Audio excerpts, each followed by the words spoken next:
কেমিস্ট্রির দুটো পার্ট হচ্ছে আইসোটপ আর একটা হচ্ছে আইসোবার। আইসোবার কাকে বলে আর আইসোটপ কাকে বলে?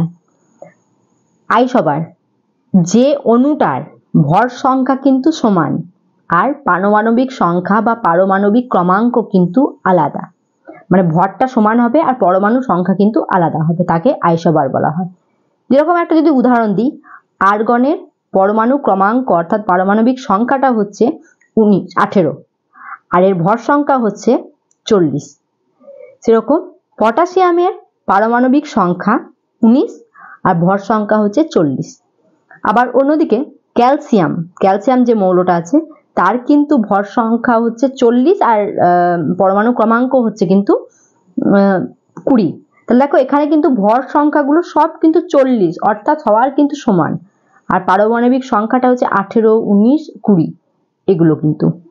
তো পরমাণু সংখ্যা আলাদা আর ভর সংখ্যা কিন্তু এক হচ্ছে। অন্যদিকে আইসোটপ কথার অর্থ কি? আইসোটপ হচ্ছে যে অণুগুলোর পারমাণবিক সংখ্যাটা সমান, অর্থাৎ নিচে যে সংখ্যাগুলো আছে পরমাণুর সংখ্যা সেগুলো কিন্তু সমান হবে আর উপরে যে ভর সংখ্যাটা আছে সেটা কিন্তু আলাদা হবে। যেমন ধরো কার্বনের দিক দিয়ে যদি আমরা দেখি, যে কার্বনের প্রথমে যদি আমরা দেখি যে C6 অর্থাৎ কার্বনের যদি পরমাণুর সংখ্যা যদি 6টা হয় তো সেখানে ভার সংখ্যা তার হচ্ছে 12। আবার পরমাণুর ক্রমাঙ্ক হচ্ছে C6, অন্যদিকে ভর সংখ্যা হচ্ছে 13।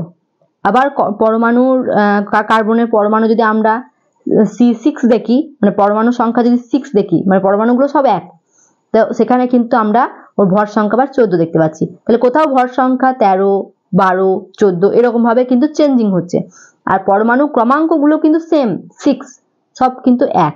তো এক্ষেত্রে আমরা মনে রাখার জন্য যে ট্রিকটা অবলম্বন করবো, বিশেষ করে আমি আমার জন্য বলতে পারি যে এগুলো কিন্তু খুবই ভুল হয়ে যায় যে কোনটা আইসোটপ এবং কোনটা আইসোবার। দেখো আইসোবার কথাটার মাধ্যমে কিন্তু আই মানে হচ্ছে চোখ তো হিউম্যান বডির তো মাথার উপরে থাকে না, প্রত্যেকে যত মানুষ আছে সবার কিন্তু চোখ কিন্তু মাথার উপরেই আছে। তো সেক্ষেত্রে আর মাথার উপরে যদি চোখ থাকে মানে সবার কিন্তু সমান চোখ আছে, তো সেক্ষেত্রে আমরা আইসোবার, চোখ সবার এক, তো ভর সংখ্যা যাদেরই এক হবে তো তাদেরকে আমরা আইসোবার বলবো। আর একটা মনে রাখলে অটোমেটিক্যালি আমাদের আর একটা কিন্তু আইসোটপ মনে রাখবে। এবার থাকলো বাকি হচ্ছে আইসোটন আর আইসো ইলেকট্রন। এটা নাম শুনেই বোঝা যাচ্ছে যে আইসোটন মানে হচ্ছে যার নিউট্রন সংখ্যাগুলো এক হবে, আর আইসো ইলেকট্রন মানে যার ইলেকট্রন সংখ্যাগুলো কিন্তু এক হবে।